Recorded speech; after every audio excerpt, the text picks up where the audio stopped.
जी, practical start करने से पहले ये हमारा लास्ट जो है मेजर थियरी का पार्ट है। ये हम देखेंगे कि एक गिट का जो प्रोजेक्ट है उसकी कितनी उस प्रोजेक्ट की कितनी स्टेट्स होती हैं। स्टेजेस यहाँ पे स्टेट्स हैं, ठीक है। और उसमें ये उसी उन्हीं से रिलेटेड है जो हमने ये लास्ट चीज़ें देखी हैं।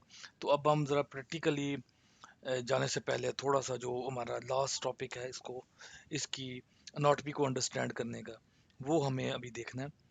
तो देखिए सबसे जो पहली चीज़ है जो प्रोजेक्ट के अंदर होगी एक डॉट गिट डायरेक्टरी होगी, जो कि हम इंशाल्लाह नेक्स्ट टॉपिक से नेक्स्ट जो हमारे प्रैक्टिकल स्टार्ट हो रहा है थ्रू आउट उससे हम ये चीज़ देखेंगे।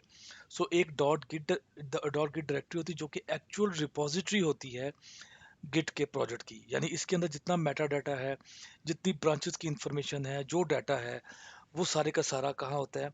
डॉट गिट डायरेक्टरी में। इट मीन्स कि जब आपने रिमोट सर्वर से कोई भी चेंजेस कोई भी फाइल्स आपने पुल की है अपने पास, तो क्या है वो कहाँ पे जाएंगी? गिट रिपोजिटरी के अंदर। जो गिट डॉट गिट डायरेक्टरी के अंदर वो सारी फाइल्स आ जाएंगी। ये आपका प्रोजेक्ट की ओरिजिन यहीं से होता है तमाम प्रोजेक्ट्स का, ठीक है। और ये एक्चुअल डाटाबेस इसी में सेव होती है। उसके बाद हमारे पास आ जाती है वर्किंग डायरेक्टरी।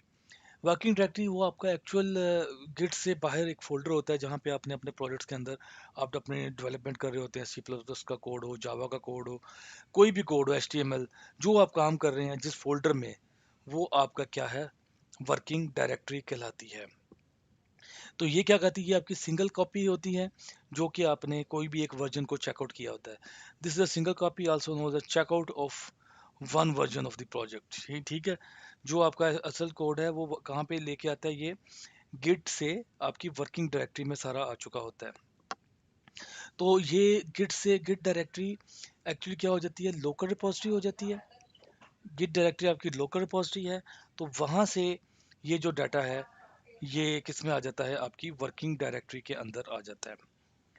ठीक है। तो यहाँ से पहुंचे हम गिट डायरेक्टरी से वर्किंग में, जहाँ पे आपने अपना काम किया और अपना काम करने के बाद आपने स्टेजिंग एरिया पे उस फाइल को ऐड कर दिया। सो ये तीनों प्रैक्टिकल काम है। हम तीनों ये काम करेंगे नेक्स्ट क्लिप में, नेक्स्ट आने वाले क्लिप्स में, नॉट नेक्स्ट क्लिप, नेक्स्ट में हमने देखना है हम कैसे एक बनाएंगे कैसे प्रोजेक्ट। तो ये किस तरह ये सारा काम होगा। स्टेजिंग एरिया को हम इंडेक्स एरिया भी कहा जाता है, कहते हैं, ठीक है। और ये उन फाइल्स को मैनेज करता है जो आपने ऐड की हों कि जी मैंने इनमें चेंजेस कर ली है, मैं इनको कमिट करूंगा आने वाले जो भी हमने जो पुश करनी है चेंजेस सर्वर पे, तो मैं इसको ऐड करूंगा।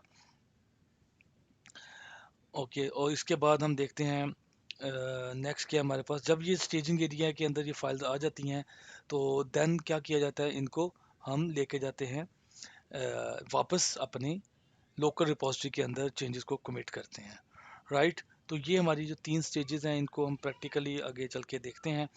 तो इन शॉर्ट अगर हम देखें, if a file version if a file version is in the dot Git directory, आपकी जो गिट डायरेक्टरी में अगर कोई फाइल पड़ी हुई है जिसको हमने चेंज नहीं किया, वो क्या कहलाएगी?